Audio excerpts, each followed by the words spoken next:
بسم اللہ الرحمن الرحیم، السلام علیکم ورحمۃ اللہ وبرکاتہ۔ رمضان الکریم میں تلاوت قرآن کا جو ہے وہ بہار آ جاتی ہے۔ لوگ تلاوت قرآن میں کافی رغبت لیتے ہیں اور بڑے ذوق و شوق کے ساتھ تلاوت قرآن کرتے ہیں، لیکن ایک کمی رہ جاتی ہے، اور وہ کمی رہ جاتی ہے قرآن کو سمجھنے کی۔ یعنی ہم قرآن کو سمجھنے کی کوشش نہیں کرتے، تلاوت قرآن تو کرتے ہیں لیکن قرآن کے نازل ہونے کے مقصد کو جاننے کی کوشش نہیں کرتے۔ رمضان الکریم میں جو ہے وہ قرآن پاک نازل ہوا ہے، لیکن ہم یہ نہیں جانتے کہ یہ قرآن کیوں نازل ہوا۔ کیا صرف اس لیے نازل ہوا کہ ہم اس کی تلاوت کر کر کے ثواب کمائیں؟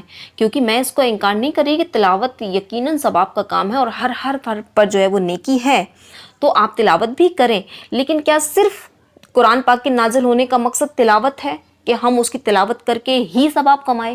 کیا قرآن پاک کا یہ مقصد نہیں ہے کہ اس میں جو احکام ہیں ہم اس کو فالو کریں، اپنی لائف میں امپلیمنٹ کریں؟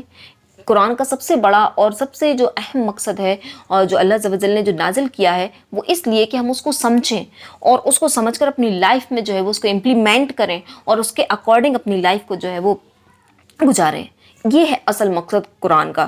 آپ تلاوت بھی کریں رمضان الکریم میں، ساتھ ساتھ ایک ایسا شیڈیول بنائیں کہ اس میں آپ کو ترجمہ بھی ہو، تفسیر بھی ہو، قرآن کا آپ مقصد سمجھیں کہ اس میں کیا اللہ عز و جل نے ہم سے ارشاد فرمایا ہے۔ میں آپ کو اس کو ایک چھوٹے سے ایگزامپل کے تھرو سمجھاتی ہوں۔ کوئی بادشاہ اپنے جو ہے وہ کسی شخص کو اپنی رعایا میں سے کسی شخص کو لیٹر دیتی ہے اور اس میں کچھ آرڈرز لکھ دیتی ہے کہ تمہیں یہ کرنا ہے، اور یہ بھی ساتھ میں اس میں مینشن ہے کہ جیسے یہ تم کو یہ لیٹر ملتا ہے تم کو ان آرڈرز کو فالو کرنا ہے۔ اس نے کیا کیا، وہ خط لیا، دیکھا، واؤ یار کتنا خوبصورت خط ہے، اس میں تو خوشبو آ رہی ہے، بہت اچھی سیاہی اس میں استعمال کی گئی ہے، اور اس کو چوم کر اور اس کو ایک کور میں رکھ کے اور اس میں عطر لگا کر جو ہے وہ الماری میں رکھ دیتا ہے، اور ڈیلی یہی کرتا ہے، اس لیٹر کو نکالتا ہے، اس کو دیکھتا ہے، اس کو دیکھ کر خوش ہوتا ہے، اس کو جو ہے وہ چومتا ہے اور خوش ہو کے رکھ دیتا ہے۔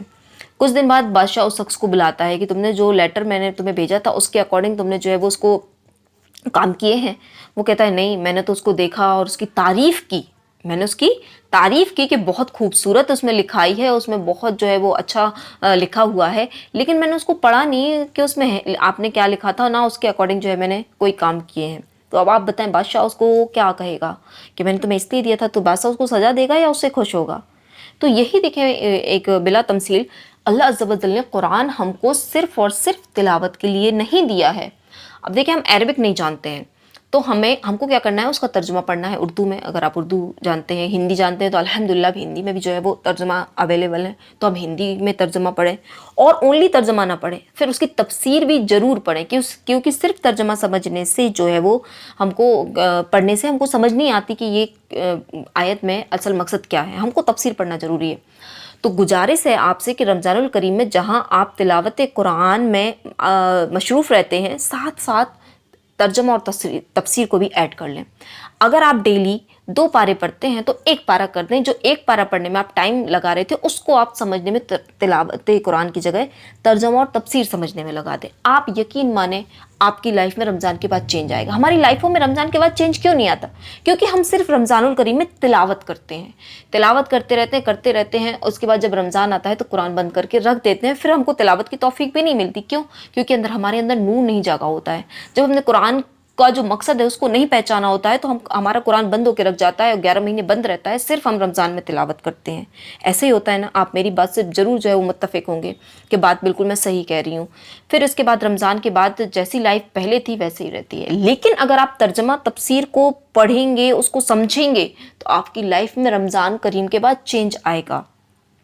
تو پلیز جو ہے وہ اس کو ایڈ کریں۔ اب جو پڑھ لیتے ہیں تو وہ پڑھیں اور اس کو تفسیر کے ساتھ، لیکن جو اگر میری سننے والے ایسے ہیں جو نہیں پڑھ سکتے ہیں ترجمہ، تو وہ کوشش کریں کسی اچھے سے علماء کرام کا بیان، جو ترجمہ کنز الایمان ہے، اس کی جو ویڈیوز ہوں ان کو آپ لے لیجیے۔ میں آپ کو ریکمنڈ کروں گی مفتی اکمل صاحب کا تدبر قرآن، بہت اچھا انہوں نے ترجمہ اور تفسیر بہت پیاری جو ہے وہ بیان فرمائی ہوئی، آپ اس کو واچ کریں۔ ڈیلی کا ٹائم سیٹ کر لیں، 15-20 منٹ کا پروگرام ہے، ڈیلی آپ ایک ٹائم فکس کر لیں کہ مجھے اس ٹائم یہ پروگرام دیکھنا ہے، مطلب دیکھنا ہے، تاکہ ہم مقصد قرآن کو سمجھ سکیں، تاکہ ہمیں یہ پتہ چلے کہ ہمارا رب ہم سے کیا کہہ رہا ہے، میرے رب نے قرآن میں ہم کو کیا حکم دیے ہیں، کن چیزوں سے منع کیا ہے، کن چیزوں کو جو ہے وہ کرنے کا حکم دیا ہے، ہم کو پتہ چلے۔ تو جو پڑھ سکتے ہیں تو وہ ترجمہ کنزُ الایمان اعلیٰ حضرت رحمۃ اللہ تعالیٰ علیہ کا کیا ہوا ہے، اس کو اپنے گھر میں لائیں، اس میں سائڈ میں تفسیر بھی لکھی ہوئی ہے، تفسیر نعیمی ہے، اس کو پڑھیں، دل نور علی نور ہو جائے گا، اور جو ہے وہ آپ یقین مانیں کس قدر آپ کو برکتیں نصیب ہوں گی۔ اللہ کے نبی صلی اللہ تعالیٰ علیہ وسلم نے اپنے آخری خطبے میں ارشاد فرمایا کہ میں تمہیں 2 چیزیں چھوڑ کے جا رہا ہوں، اگر ان کو تھامے رہو گے تو تم کبھی گمراہ نہیں ہوگے۔ فرمایا ایک قرآن، دوسرا میری سنت۔ تو ان کو تھامنے سے مراد کیا ہے؟ جو ہم ان پر عمل کریں گے، قرآن کو سمجھ کر پھر اس پر عمل کریں گے تو ہم کبھی گمراہ نہیں ہوں گے۔ اسی طرح اللہ عز و جل جو ہے وہ قرآن میں ارشاد فرماتا ہے کہ الف لام میم ذالک الکتاب لا ریب فیہ ھدی للمتقین، یہ وہ عظیم الشان کتاب ہے کہ جس میں شک کی کوئی گنجائش نہیں، اور یہ متقین کے لیے ہدایت ہے۔ تو ہمیں ہدایت کب حاصل کریں گے؟ جب حاصل کریں گے جب ہم اس کو سمجھیں گے۔ تو کوشش کریں کہ قرآن کو جو ہے وہ ضرور و ضرور زندگی میں کم سے کم ایک مرتبہ، نہ جانے کتنے مسلمان ایسے ہوں گے کہ جنہوں نے کبھی ترجمہ تفسیر کے بارے میں سوچا بھی نہیں ہوگا، اس کو پڑھا جاتا ہو نہ کبھی پڑھا ہوگا، کبھی بھی نہیں پڑھا ہوگا، صرف تلاوت قرآن کی طرف توجہ ہوتی ہے ماشاءاللہ سے، لیکن جو ہے وہ ترجمہ تفسیر کی طرف کوئی بھی توجہ نہیں ہوتی۔ تو کوشش کریں کہ آپ خود بھی اور اپنے بچوں کو بھی صرف تلاوت قرآن اور حفظ تک محدود نہ رکھیں۔ حفظ کرا لیا ہمیں کافی تسلی ہو جاتی ہے، ناظرہ پڑھا لیا بس یہ لگتا ہے کہ بچے نے چلے تلاوت جو ہے وہ سیکھ لی ہے، نہیں، بچوں کو صرف تلاوت و حفظ تک محدود نہ رہنا ہے، بلکہ ہمیں ان کو جو ہے وہ ترجمہ تفسیر بھی پڑھانی ہے، اور اپنے بچوں کو یہ جو ہے وہ، اور ہمیں بھی اور اپنے بچوں کو بھی یہ سکھانا ہے کہ رب نے ہم سے قرآن میں کیا فرمایا ہے۔ کیونکہ جب ہم قرآن کو تلاوت کے ساتھ ساتھ ترجمہ تفسیر سے پڑھیں گے تو ہمیں پتہ چلے گا کہ جہنم کا کیسا اس میں بیان ہے، تو ہمیں خوف اندر پیدا ہوگا، تو ہم گناہوں سے بچیں گے۔ جنت کا بیان پڑھیں گے تو ہمیں جنت کے لیے جو ہماری رغبت بڑھے گی، ہم نیکیوں کی طرف لگیں گے۔ انبیاء کرام کے اس میں واقعات ہیں، احکامات ہیں، کیا کیا ہے قرآن پاک میں، ہمیں یہ سب پتہ ہونا چاہیے۔ وہ کیسے پتہ چلے گا؟ قرآن پاک کی ترجمہ و تفسیر سے۔ تو نیت کر لیجیے کہ رمضان میں تلاوت قرآن کے ساتھ ساتھ، میں تلاوت قرآن سے آپ کو منع نہیں کر رہی ہوں، لیکن جو اصل مقصد ہے، اسی لیے ہمارے اندر جو ہے وہ نور پیدا نہیں ہوتا ہے۔ رمضان بھر تلاوت ہوتی ہے، لیکن جیسے ہی رمضان جاتا ہے اس کے بعد جو ہے وہ قرآن بند کر کے رکھ دیا جاتا ہے 11 مہینے کے لیے، جب رمضان آتا ہے تبھی کھلتا ہے۔ لیکن اگر اس کے ساتھ ساتھ ہم تلاوت قرآن کے ساتھ ساتھ ترجمہ تفسیر پڑھیں گے تو سارے سال ہمارا قرآن چلے گا۔ کیوں؟ کیونکہ جب ہمارے اندر نور پیدا ہوگا، قرآن پاک کے ہمیں احکامات پتہ چلیں گے، ہم اس کو فالو کریں گے، ہماری قرآن سے محبت بڑھے گی، اٹیچمنٹ بڑھے گی، ہمارا جی چاہے گا کہ ہم آگے اور پڑھیں، ہمارا رب ہم سے کیا فرما رہا ہے۔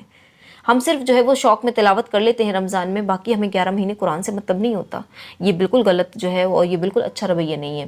ہمیں قرآن کو سمجھنا ہے، اس کا ترجمہ تفسیر پڑھنا ہے۔ بار بار میں اس لیے تاکید کر رہی ہوں کیونکہ آج کل جو ہے وہ بہت زیادہ گمراہی جو ہے وہ لوگوں میں ہے، مسلمانوں میں بہت زیادہ جو ہے وہ آپ کیا بتاؤں کہ گناہوں کا جو ہے وہ دورہ ہے۔ کیوں؟ کیونکہ قرآن سے دور ہیں، قرآن میں کے جو احکامات ہیں ان کو سمجھنے کی کوئی کوشش نہیں کر رہا، قرآن میں ہمارا رب ہم سے کیا ارشاد فرما رہا ہے اس کو ہم سمجھنے کی کوشش نہیں کر رہے۔ تو ضرور سے اپنے گھر میں ترجمہ تفسیر کا جو ہے وہ ماحول بنائیں، آپ ترجمہ پڑھیں، تفسیر پڑھیں، بچے آپ کے بیٹھ جائیں وہ سنیں، بچے پڑھیں آپ سنیں، اور جو ہے وہ موبائل میں جو آپ ٹائم ویسٹ کرتے ہیں، اگر آپ نے پڑھ لیا ہے تو دوبارہ سے آپ جتنا قرآن سنیں گے اتنا دل میں نور پیدا ہوگا۔